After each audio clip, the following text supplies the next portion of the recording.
کہ وہ جو صوبہ کبھی دوسرے کو دوسری بار ہی نہیں دیتا تھا، اس سے 2/3 اکثریت سے ایک کولیشن گورنمنٹ ہمیں انہوں نے جتایا. اس میں ایک بہت بڑی وجہ یہ تھی کہ امپاور ہو گئے تھے نیچے ولیج کاؤنسلز. اب جو ہم لوکل گورنمنٹ سسٹم لے کے آ رہے ہیں اور انشاءاللہ اب الیکشن ہوگی، میرے خیال میں وہ پاکستان کی تاریخ کا بہترین لوکل گورنمنٹ سسٹم آ رہا ہے. ولیجز کو پنجاب اور کے پی میں جو ہم سسٹم لے کے آئے ہیں، ولیج کاؤنسلز کو نیچے پھر امپاور کیا، پیسہ ڈائریکٹلی پروونشل فائنانس ایوارڈ ہوگا، ڈائریکٹ پیسہ کسی کے تھرو نہیں جائے گا، ڈائریکٹ ولیج کاؤنسلز کو جائے گا.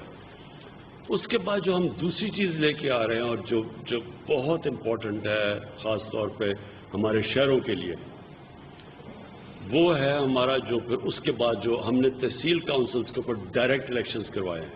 شہروں کے ڈائریکٹ الیکشنز ہوں گے، شہروں کا ڈائریکٹ سارا شہر الیکٹ کرے گا اپنا میئر اور یا اپنا ناظم، اور وہی تحصیل میں ڈائریکٹ الیکشن ہوں گے. یہ کیوں ہم کروا رہے ہیں؟ اس کا سب سے بڑا مقصد یہ ہوگا کہ وہ جو انڈائریکٹ الیکشن سے آتے تھے، جو یونین کاؤنسل سے ناظم الیکٹ ہو کے آتے تھے، ہم نے ریئلائز کیا کہ اس میں بڑا پیسہ چلتا تھا، اس میں کرپشن ہوتی تھی. وہ سارے ناظموں کو پیسے دے کے اوپر آ جاتا تھا، یعنی جو میئر بن جاتا تھا، جو ہم نے کے پی میں ریئلائز کیا. اور وہ جب اوپر سے آتا تھا تو پھر وہ اپنے یونین کاؤنسل میں پیسہ خرچ کر دیتا تھا، باقی ایریا کو بھول جاتا تھا. تو جب ایک پورا شہر سے آئے گا، اور یہ ساری دنیا میں اب سسٹم ہے، تہران کا میئر ہے، لندن کا میئر ہے، نیو یارک کا میئر ہے، یہ میئر سسٹم ایک دنیا میں کامیاب سسٹم ہے، ڈائریکٹ الیکشن سے میئر بنے. اور یہ میں آپ کو پہلے بھی کہہ بیٹھا ہوں کہ کراچی کا بھی مسئلہ، لاہور کا مسئلہ، یہ کبھی بھی حل نہیں ہوگا جب تک کہ آپ ڈائریکٹ الیکشن سے آئیں، ان کو امپاور کریں، وہ اپنے فائنانس اکٹھے کریں، وہ پھر اپنی پوری سیوریج سسٹم، سارا وہ سسٹم ایک جگہ سے ایک شہر چلے. تو وہ جو ہم اب سسٹم لے کے آئے ہیں وہ کے پی میں اور پنجاب کے اندر وہ اگلی الیکشن ان تو پہ ہوگی. ایک طرف گراس روٹ پہ بھی پہنچ جائے گا پیسہ ڈائریکٹ، دوسری طرف جو شہر ہوں گے وہ بھی ڈائریکٹ الیکشن کے ذریعے ہوں گے. اور میرے خیال میں میں بڑی دیر کا کہہ رہا ہوں کہ کراچی کے مسئلے حل ہو ہی نہیں سکتے جب تک کہ آپ کے کراچی کے ڈائریکٹ الیکشنز نہ ہوں. اور خود کراچی کے مسئلے، پانی کا، سب کچھ، یہ صرف ایک ہی جو ساری میں کوئی نئی بات نہیں کر رہا، یہ ساری دنیا میں یہ سسٹم ہے. اب آ جائے جی این ایف سی ایوارڈ پہ. دیکھیں این ایف سی ایوارڈ جو ہے اس کے اندر ایک اناملی ہے. جیسے ہی آپ پیسہ فیڈرل گورنمنٹ صوبوں کو چلا جاتا ہے 65%، صوبوں کے بعد جب اپنی سیکیورٹی کو جاتا ہے اور جب ڈیٹ سروسنگ، قرضوں کی قسطیں واپس کرنے پہ جاتا ہے، تو شروع ہی ہوتا ہے فیڈریشن 700 ارب روپے کے خسارے سے. تو سارا جو فیڈرل بجٹ پر بنتا ہے وہ سارے قرضے لے کے بنتا ہے. یہ بالکل ایک انفیزبل ہے. یہ کوئی دنیا کے اندر ایسا بجٹ نہیں بنتا. جنہوں نے بھی یہ شروع کیا تھا جب بھی 80th امینڈمنٹ، انہوں نے پوری طرح سوچا ہی نہیں کہ یہ کیسے، کون سی دنیا میں کس طرح کا سسٹم چل سکتا ہے. اس کے اوپر ڈسکشن کی ضرورت ہے، ریویو کی ضرورت ہے، تاکہ کوئی ایک بجٹ بنے جو یعنی کوئی بھی دنیا میں بجٹ خسارے سے نہیں شروع ہوتا اور پھر سارے مزید اور قرضے لے کے وہ چلتا ہے. اس کے اوپر مزید اس کی ضرورت ہے. جہاں تک آپ نے ٹیلی میٹری سسٹم کا کہا، میں نے اس کے اوپر انکوائری بلائی ہے. یہ جان کے سیبوٹاج کیا گیا، یا ہم نے چیک کیا کہ جان کے یہ ٹیلی میٹری سسٹم کو چلنے نہیں دیا جاتا، اور یہ بڑا انفیئر سسٹم ہے. میں نے پچھلی میٹنگ کے اندر انکوائری کروائی ہے. اس کے اندر ہم پوری انکوائری کریں گے کون ذمہ دار ہے. ابھی سے ہی ہم نے فیصلہ کیا کہ ٹیلی میٹری سسٹم آئے گا تاکہ صوبوں کے اندر یہ جو مسئلہ آتا ہے پانی کا، یہ ایک ہی وقت پہ کلیئر ہو جائے. جو ساری دنیا کے اندر ہوتا ہے ٹیلی میٹری سسٹم ہوتا ہے، سب کو پتہ ہوتا ہے کس کا شیئر کدھر جا رہا ہے. یہ جان کے خراب کیا گیا ہے اور اس میں میلیفائڈ ہے، اور اس میں پھر تنازع پیدا ہوتے ہیں صوبوں کے بیچ میں. سب سے بڑا ایشو ہے فلم میں کہ 44 ارب روپیز